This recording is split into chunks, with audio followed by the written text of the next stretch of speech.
রক্তদান জীবনদান এই মূলমন্ত্রকে পাথেয় করে ১৬৩তম রবীন্দ্র জয়ন্তী উপলক্ষে রক্তদান শিবিরের আয়োজন করল নারায়ণীতলা সমবায় সমিতি ও সুনাম একাডেমি।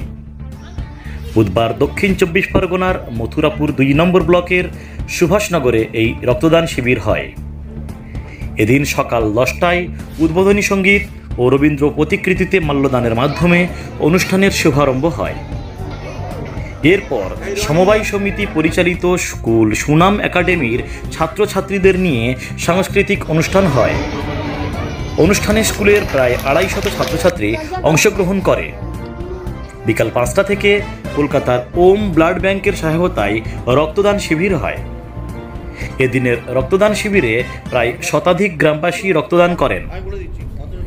এদিনের অনুষ্ঠানে সমবায় সমিতির ম্যানেজার নকুল হালদার, প্রাক্তন সভাপতি সঞ্জয় পুরকাইত, স্কুলের শিক্ষিকাগণ সহ এলাকার বিশিষ্ট ব্যক্তিবর্গ উপস্থিত ছিলেন।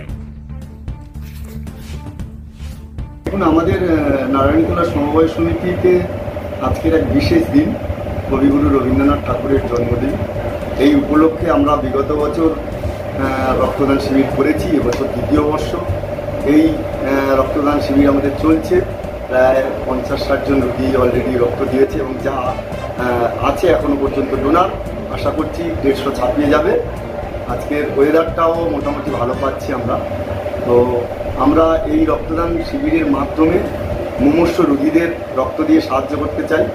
বিশেষত এই গরমের সময় যে রক্তের অভাবে অনেক রোগী মারা যায় বা প্রতিনিয়ত অ্যাক্সিডেন্টালি ঘটনা ঘটছে, সেখানে আমরা এই প্রতিষ্ঠান থেকে যদি সাহায্য করতে পারি। আর আমাদের এই প্রতিষ্ঠানের স্ট্রেংথ হচ্ছে, আমরা এখানে এই প্রতিষ্ঠানে প্রায় ২০০০ মেম্বার আছে এবং এই প্রতিষ্ঠানে একটা স্কুল আছে সুনাম একাডেমি। সেই সুনাম একাডেমি প্রায় ২৬৫ জন স্টুডেন্ট আছে। এই অভিভাবক এবং আমার সদস্য সব মিলিয়ে আমরা একটা বড় একটা পরিবার মনে করি।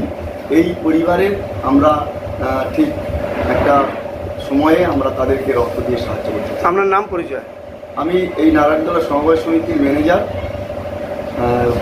আমার পাশে আমার সহকর্মী তরুণ কুমার হালদার, পিছনে আছে আমার অশোকবাবু, আমার সহকর্মী।